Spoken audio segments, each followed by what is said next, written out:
Coming up next on Samford News Network. It's Election Day and Samford is getting out to vote. Here are the challenges out-of-state students are facing this election. And homecoming draws in hundreds of present and former Bulldogs. Hear more about the artists on campus who make these celebrations possible. And it was a big weekend for Bulldog sports. Hear more about soccer's bid to the NCAA tournament. Samford News Network starts right now.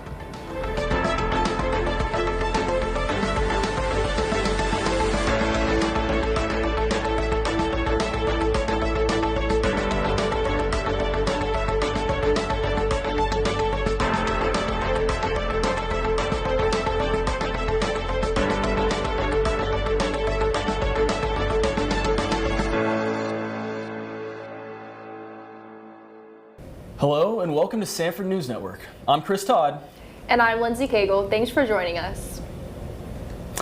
Samford students are making their voices heard at the polls today. Midterm elections are happening all across the U.S. Polls opened across the state at 7 a.m. They close at 7 tonight. Alabama is not only voting on their state and local officials, they are also considering 10 amendments to the state constitution.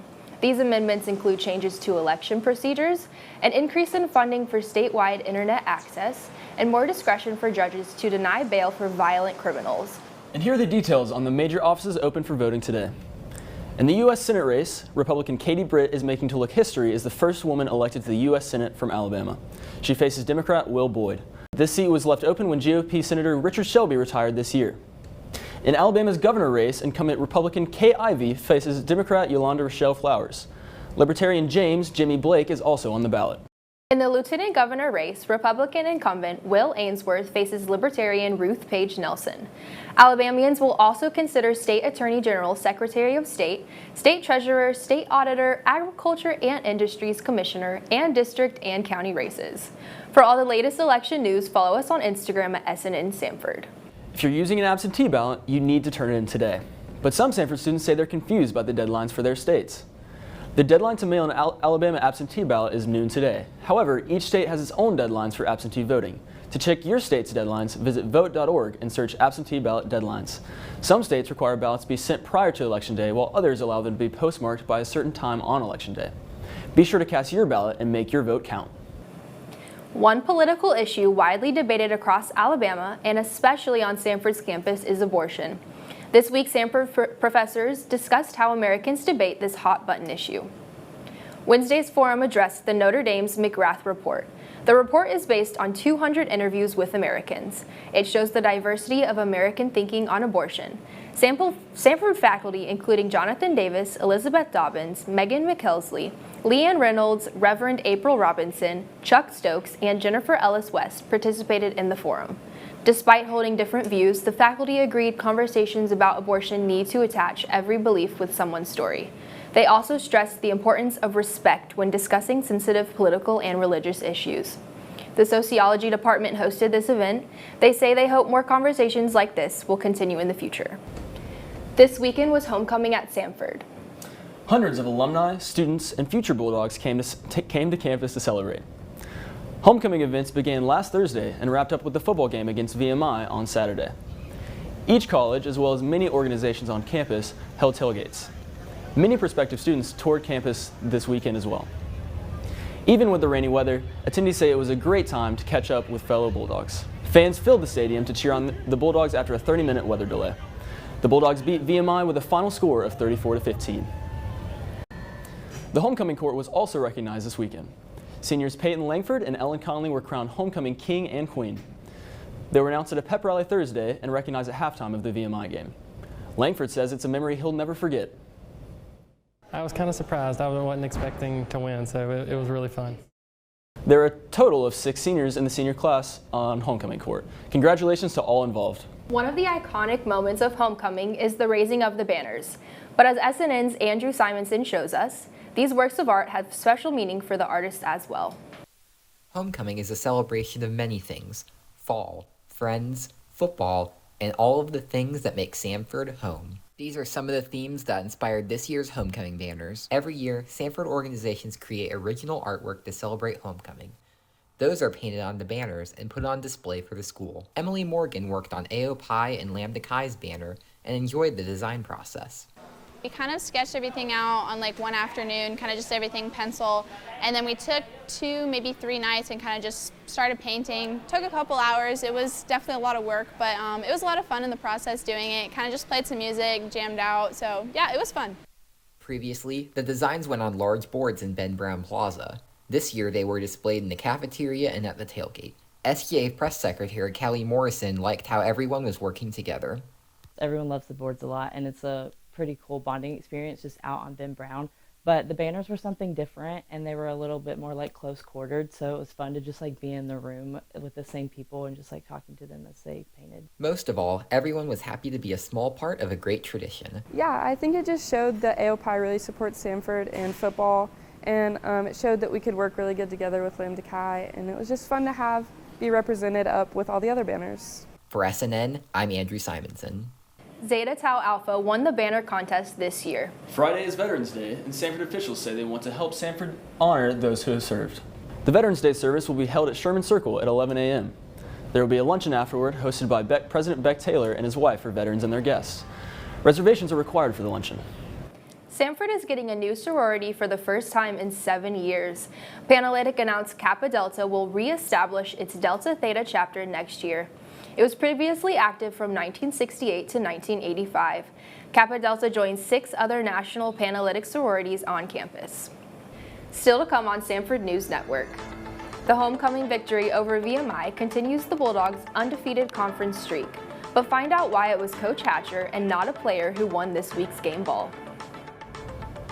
And Samford Soccer is headed to the big dance after their SoCon championship victory. Hear who the Bulldogs will match up with in their first game. Samford News Network will be right back. Welcome back to Samford News Network. A big week for Samford sports as football wins out during homecoming and the soccer team clinches the SoCon championship. It took 2 overtimes and penalty kicks for the Lady Bulldogs to clinch the conference championship against UNCG Sunday. Bulldog fans were out cheering on the team for the title match. It was a tough defensive match as both Samford and UNCG finished regulation with no points. At the end of these 2 overtimes, the score was still 0-0. Samford then caught a lead with penalty kicks. Samford goalkeeper Emma Donley blocked a 9th round penalty kick from UNCG, which helped the Dogs win the title 6-5. The SoCon title gave Samford an auto bid into the NCAA Women's Soccer Tournament. This is the program's 7th trip to the tournament. Samford drew the Georgia Bulldogs in the first round. The game will be Friday, November 11th at 5 p.m. Not even the rainy weather could stop the Bulldogs from their 8th win of the season. The Dogs were down 12-7 going into the half, but they made a 27-point comeback that led to their 34-15 win over VMI. Quarterback Michael Hires threw for a total of over 300 yards. He had a career high of 4 touchdown passes. Hires has been named SoCon's Offensive Player of the Week.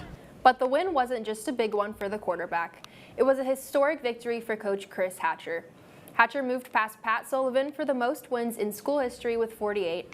Hatcher says the honor is a testament to the hard work of his players over the years. President Beck Taylor gave Hatcher the game ball to recognize his new record. Buckyball is back. The Bulldogs played their season opener last night against Anderson University. Samford took a win in their first game back in the Pete since February, when they beat Furman. The Pete was full of red shirts as the students showed up to get their first glimpse of what Buckyball is going to look like this season. The Dogs won 109-85 over the Trojans. Samford was led in scoring by Jermaine Marshall, along with some big performances from Quez Glover, Logan Dye, and Bubba Parham. The men's team has 2 more home games this week against Spring Hill College and Belhaven on Thursday and Saturday. The Lady Bulldogs fell in their season opener last night in a hard-fought match against Troy. The Bulldogs and Trojans went back and forth for most of the game. Late free throws sealed the win for Troy 66-62. Andrea Kornoyer led all scorers with 25 points. Troy finished the game with 66 rebounds, including 14 from Felmus Karenga. 27 of Troy's 26 points were in the paint. Samford only had 7. The Bulldogs will travel to Vanderbilt Thursday to play the Commodores.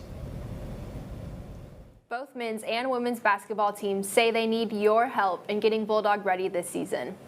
Thursday, the teams held Fan Fest on Ben Brown. During the event, the team served the students food and handed out t-shirts. Coaches say it's a reminder that the team is meant to serve campus. Junior Marcellus Vale says the team has big dreams for the season that really rely on getting great fan support. My thoughts on the upcoming season are we're really looking forward to the season, winning a lot of games and going to the SoCon Championship and going to March Madness. Coaches and players hope Bulldog fans will come out in their new shirts and support the teams at every home game this season. NASCAR wrapped up its 2022 season at Phoenix Raceway this past weekend. While the focus was on Joey Logano winning his second Cup Series championship, one Bulldog alumnus is working to keep his team's car ready. Samford alumni RJ Barnett finished up another season as a tire carrier for Kyle Larson and the Hendricks Motorsports No. 5 car. Barnett joined Hendricks Motorsports in 2009. He's one of the most successful pit crew members in NASCAR history, with the team winning 50 races and 4 Cup Series championships. Barnett says his success hasn't come easy, but it's worth the hard work to represent the Bulldogs. Like every time something changes, I'm told like I can't do it. And I'm like, when will you guys just trust me and like understand that I'm really, really, really good at what I do? This year they came out with new wheels, new pit stops, and the same thing. It's like, oh, he's not going to be quick enough. He's not gonna, someone's always telling me I can't do something. So it's just like, all right, y'all just sit back and I'll continue to, do what I do. Barnett graduated in 2009 from the School of Health Professionals. He says he owes a lot to Samford for helping him in his career. In Birmingham sports, the Bulls earned their first home win of the season this weekend. The Bulls beat Huntsville Havoc 2-1 in a penalty-filled game. Carson Rose and Jack Papalardo scored Bulls goals. Hayden Stewart stopped 37 of 38 shots to earn the win. The Bulls returned to the ice Thursday against the Fayetteville Marksmen for college night. Samford students can receive premium tickets for just $10. Put on those dancing shoes. Samford Recreation is offering free Zumba classes for students. Zumba is offered Monday through Thursday at 6 p.m. at Cybert Gym. They also offer an additional 5 p.m. class on Tuesdays and Thursdays. You don't have to sign up, but space is limited. Instructor Emily Taylor says it's not only a great way to get your body moving, but a good way to meet new people. I really love the community that Samford has in their aerobics fitness classes. I went with my friends a lot. I met new people. The instructors were always super nice to me, and I felt like I could be that for some freshmen coming in to their first workout class here, just like another familiar face. To see all fitness classes offered, you can check out the Student Life tab on samford.edu. That's all the time we have left for Samford News Network. Join us again next week for our next episode. In the meantime, get all your latest SNN news online at thesamfordcrimson.com or follow us on Instagram at SNN Samford. We hope you have a great day.